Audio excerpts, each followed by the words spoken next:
Hello again and welcome to the Franchise Everything podcast, where we talk about everything and anything franchising. And you'll hear by the background, we're at the Franchising and Business Opportunities Expo in Melbourne, and we're doing something a bit different with a live audience podcast and live streaming. So hopefully the tech holds up. We'll see how we go. We've got Jacob Spencer here from Mobile Skips, who's the CEO there. G'day, Jake. How you going? Good. How are you, Glenn? Excellent, mate. Excellent. Thank you for joining us on this and to talk all things business model of Mobile Skips. Excellent. Excellent. Right. So what's Mobile Skips? Let's kick off there here so people who don't know. Yeah, really simple. Mobile Skips is a rubbish removal solution. We niche into mostly mums and dads at home that have waste after a project or a cleanup, and they don't really know how to get rid of it. Yep. So you're full on. It'd be people who watch The Block, all that sort of stuff. They're doing all their reno. Exactly.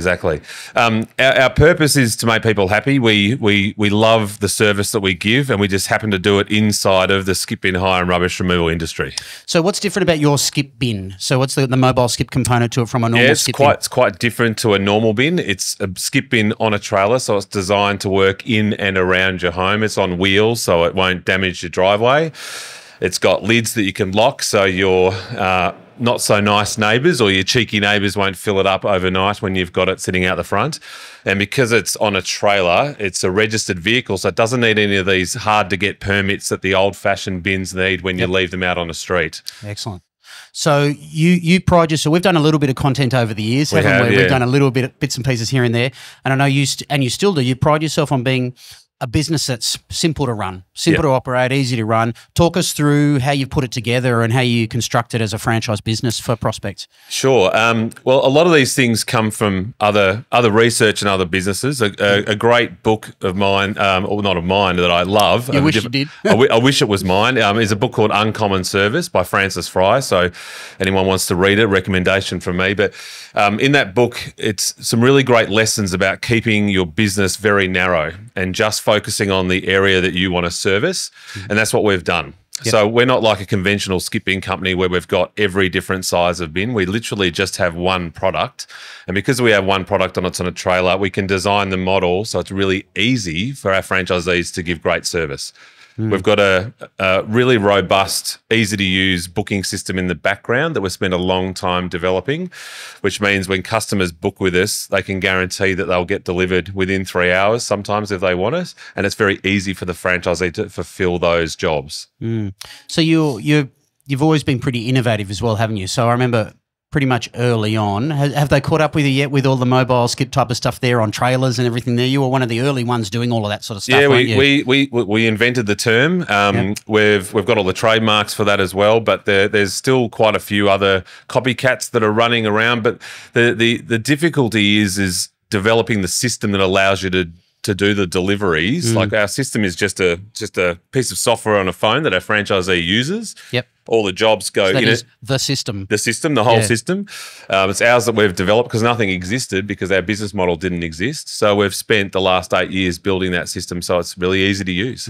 So what was the gap? So what was the gap that you saw that customers were telling you in the market, say 8 years ago, around your offer? What is the gap that you saw there that people were having frustrations? Oh, no, we've renoed before and tried to get rid of stuff. What were the customers telling you and continue to tell you? Mostly that the service model that they were getting from other skip-in operators was not great.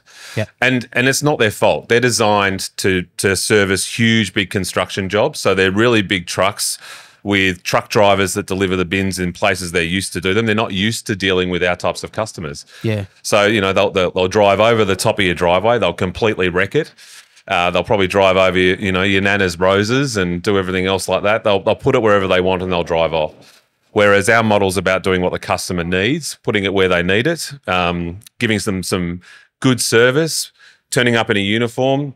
That'd be pretty rare for the type of very business. Very rare. Yeah. So it's simple stuff. It's just understanding that our customer group and giving them what they need. And so we often talk about you can run it from your phone. As a franchise, right? So what's a day in the life of a franchise owner look like? So what are they getting up to?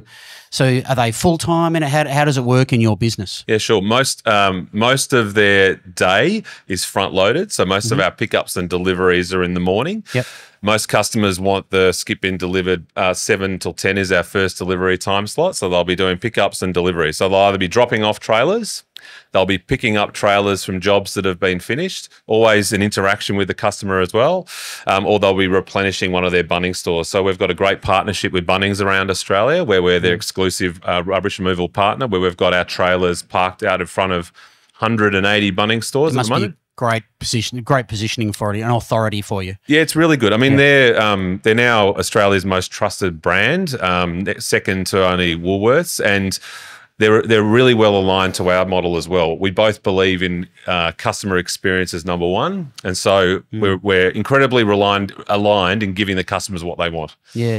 Do you get you talked about being quite narrow in there and really sticking to your core competency? Do you ever get enticed to start looking at other service offerings? And I imagine it'd be quite intoxicating to see these other possible solutions out there. Have you ever tinkered with it or thought about other stuff? Oh yeah, we have. Or do you get pushed by franchise owners, particularly saying they want to do other services? No, we definitely have. We've toyed with other offers. We do things slightly outside of what our traditional skip bin is. We've got a new product that we've launched only 6 months ago, where it's rubbish removal when you've got less rubbish than a whole skip bin. So, you know, if you've got maybe half a skip bin or less, take some photos, it goes straight into our booking system. Franchisee sees it on their dashboard and they can quote it straight away, send a text message back to that customer. And that's something that doesn't exist in the market at the moment. Most rubbish removal, you know, man with truck type offerings, they have to come to your house, give you a quote on the spot. Then usually, you know, you're under some pressure to go, well, do you want to take this or not? We talked about this, I remember, because there's nothing more challenging and disconcerting,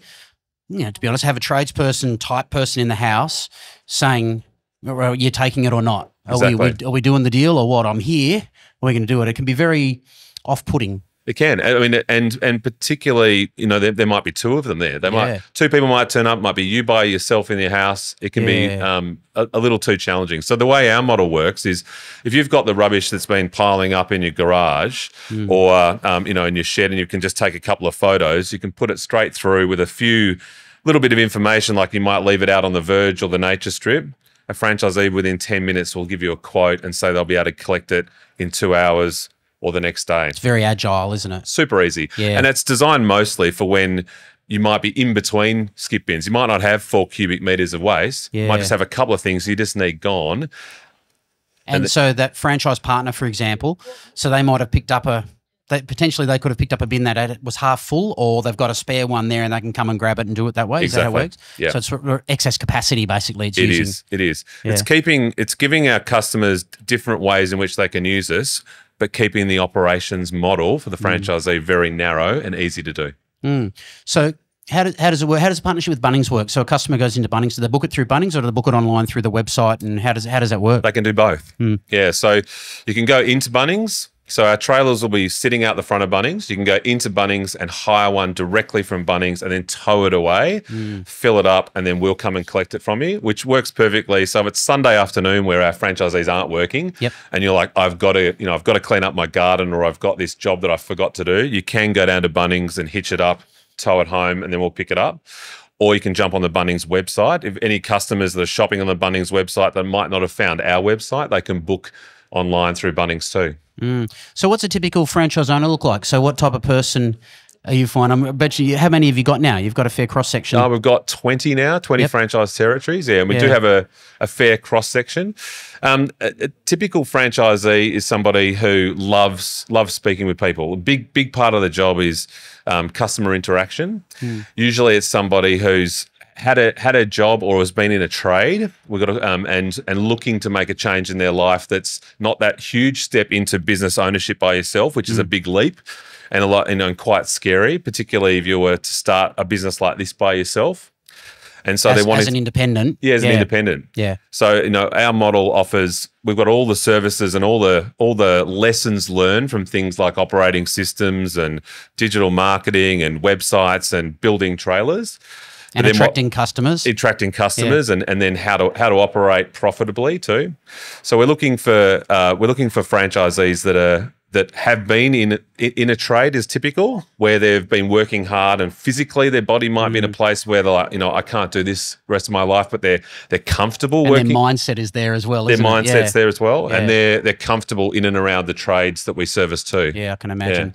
So, for example, a franchisee starts. So, do they have a yard with 1, 2, 3 trailers? How does it work? Sure. In reality and practically. Yeah, they get their own yard. They have a yard space, which could be about 300 square meters of space. Yep. Which is fairly cost effective. And then usually they can start with 8 trailers as a minimum, but typical is about 20. Yep. So most of our territories range from 20 trailers up to the biggest has 45. All right. So, and the way they do that, that's so you buy the franchise territory, and then is there leasing packages? How does it work with the trailers? So we manufacture and stump up all the capital for the trailers, and then we lease them to franchisees when they need them. Okay. Yeah, excellent. So they don't have to. So it brings the cost down of the franchise quite considerably, and we share in the risk then. So we're not going to go and open territories where you're just selling franchises and making money on selling money on making trailers. Exactly. Yeah. Not that at all. Because I imagine there's a few models out there who are selling territories and making significant capital on the thing that the franchisee uses in that territory. Exactly. Yeah, exactly. That's not your model at all. No, not at all. Like if we're going to go into a new territory, we've only got 2 new territories at the moment that we're looking to sell. One's being in Canberra and the other one in the Gold Coast, and that's it at the moment because they're where we want to grow, and we're going to be investing with trailers into those areas. Yeah. So what does the future look like beyond those 2 locations you're talking about there? Yep. So what is, say, the future plan in, go forward 3 to 5 years? What's it looking like there for growth and expansion?